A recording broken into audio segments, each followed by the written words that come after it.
I'm originally from Nevada. I grew up on the Reno Sparks Indian Colony.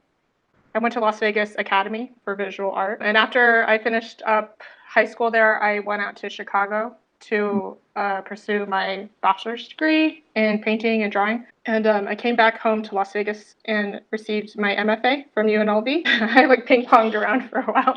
And I came back out here to the Chicago area. I technically live in the suburbs now. I teach at a university called National Louis University. I teach art classes, and I also teach general education, which is kind of teaching students how to adapt to college life. When I first started making art, my interest was primarily in painting figures. I really like to paint my family members because that's kind of one of the ways I can connect with them or remember them when they're not around. I really zeroed in on painting them. It was just kind of this like a method of prayer or meditation where I can connect with someone that wasn't there. I looked through some old childhood photographs, and I only picked two. Like one is an image of my sister and my cousin playing with a hose, like in the backyard in their swimming suits.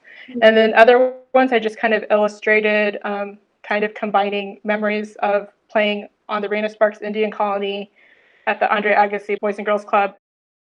Actually doing research, conducting research on your history and your family and my tribe is kind of a form of activism. Because if my kids don't know about these things, and this kind of perpetuates this intentional erasure of people like myself. So if I can learn these things, I can teach them to my kids, and I can also communicate some of these stories through artwork. I was just trying to paint something that was just really active and happy. And I remember when I was putting it down that kids would walk by and get excited. And one was like, "Oh, that's epic." And I thought that was so adorable that I said that.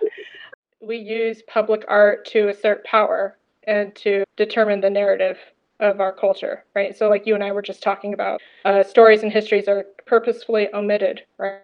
It is really important to have more diverse voices making public art that we all see. Just one simple one is just for awareness. Like, there's just so many different perspectives. And when you think about all the different perspectives, everyone's eyes see different things and interpret things differently. With all of these minds together, all these perceptions together, it makes the United States stronger and advance more when it comes to like science and politics and like education. So it's a strength, really.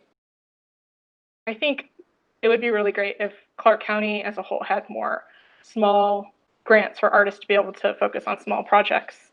Ideally, it would be really nice if there was more opportunities to do small publicly visible projects. Las Vegas needs more schools and more small nonprofits, and those things would really just kind of help the artists. Patreon, where like people can post like monthly contributions ranging from like $1 to like $30 to help you maintain your practice. People can follow me and see what I'm working on.